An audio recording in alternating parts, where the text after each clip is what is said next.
When you look at the actual definition of it, just means that women should have the same opportunities as men. And so it doesn't mean that you have to be a certain kind of woman. It doesn't mean that you have to follow a certain rules or you have to dress a certain way. It just means that women should have the same opportunities as men. And so I think a lot of people are afraid of the label feminist, both men and women, and men can be feminists too. But we should not be afraid of it because of really promoting gender equality actually benefits everybody. And there's been so many studies that show that when women do better and have opportunities, it actually benefits all of society, and it benefits the family, and it benefits men too.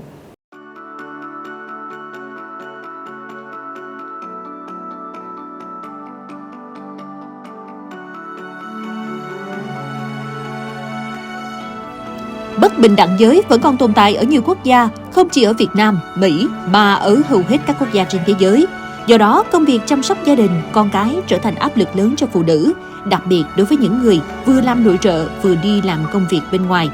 Tổng lãnh sự Mỹ tại thành phố Hồ Chí Minh, bà Susan Burns bày tỏ sự đồng cảm trước điều này và mong muốn các thành viên trong gia đình cần xem xét và phân công việc nhà một cách công bằng, để mọi người đều cảm thấy thoải mái, cũng như hỗ trợ nữ giới có thể hoàn thành tốt hơn những công việc và phát triển bản thân họ.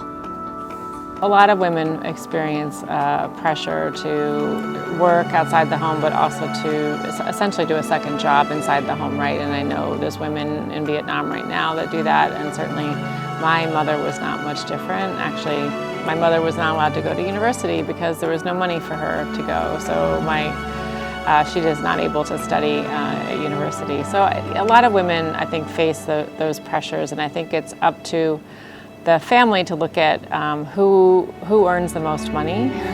And sometimes it is the woman, right? So really the housework needs to be divided equally. And it's not necessarily the woman's job to do it, it's the family's job. And it's the entire family has to look at assigning work more equitably. But I know that's culturally a shift.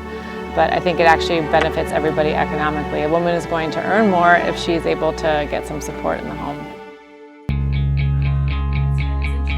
Bên cạnh đó, Tổng lãnh sự Mỹ tại thành phố Hồ Chí Minh cũng hy vọng các nước cần có sự cởi mở trong chương trình giáo dục trẻ em từ sớm.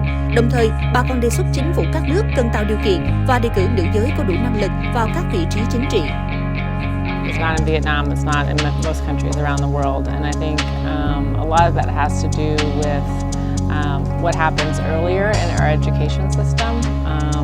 There's been a lot of research that shows for girls around age 11, 12, 13, they start feeling like they shouldn't be smart in science or maths, and so I think it's really important to focus on education for young girls and also for young boys to really understand that it's okay for a girl to be smart and successful and become an engineer or to do well in math, and that's good. I really think it starts at that younger age in terms of education. I also think that it's important for us, for government, to promote more women in political positions, and I think that's true. That's not something that we've reached gender equality in my country, and so I think that's something we're still trying to work on. Nói về những thành công trong công việc của mình, bà Susan cho biết bản thân may mắn khi có sự chia sẻ, hậu thuẫn của chồng trong việc chăm sóc gia đình. Nữ tổng lãnh sự Mỹ tại thành phố Hồ Chí Minh tiết lộ bản thân là người kỹ tính, có những tiêu chuẩn cao trong việc nhà, do đó đôi lúc bà đã làm nhiều hơn mức đáng lẽ phải làm. Một trong những điều đáng chú ý trong hành trình công tác tại các quốc gia khác của bà Susan lần này là không được ở cạnh hai con gái của mình bởi họ trở về Mỹ học tập. Tuy nhiên, theo bà, đây là cơ hội để bà có thể truyền cảm hứng đến các con về một người phụ nữ trẻ đầy nhiệt huyết và bản lĩnh. Not always easy, but I think it was important for my daughters. I have two girls, to see that their mother was a mother and a wife, but also someone who worked outside the home, and I think they learned a lot from that. That now I can see as young women that they're using that knowledge in their own life, which I think is great. Trong chương trình CG for a Day, một ngày làm tổng lãnh sự, với sự tham gia của 5 nữ tổng lãnh sự các nước Mỹ, Anh, Pháp, Đức và Canada tại thành phố Hồ Chí Minh, cùng 5 đại diện thực tập sinh là các bạn nữ trẻ đã có những trao đổi về thúc đẩy sự phát triển nữ giới trong xã hội hiện đại. Bà Susan Burns cũng có những chia sẻ với các thực tập sinh. Đó cũng là thông điệp nữ tổng lãnh sự mong muốn được truyền tải đến nữ giới nói chung và các bạn nữ trẻ nói riêng.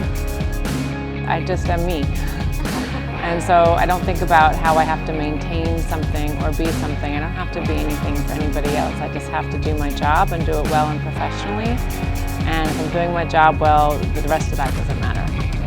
Like, don't be so alone or just have to just suffer alone. You should speak out to your friends, your neighbors, your colleagues, and I think it's really important for women to support one another through mentoring, through friendships, but I think that's really a problem sometimes that women suffer in silence, and they should not. They should speak up, and we should all, as women, support each other.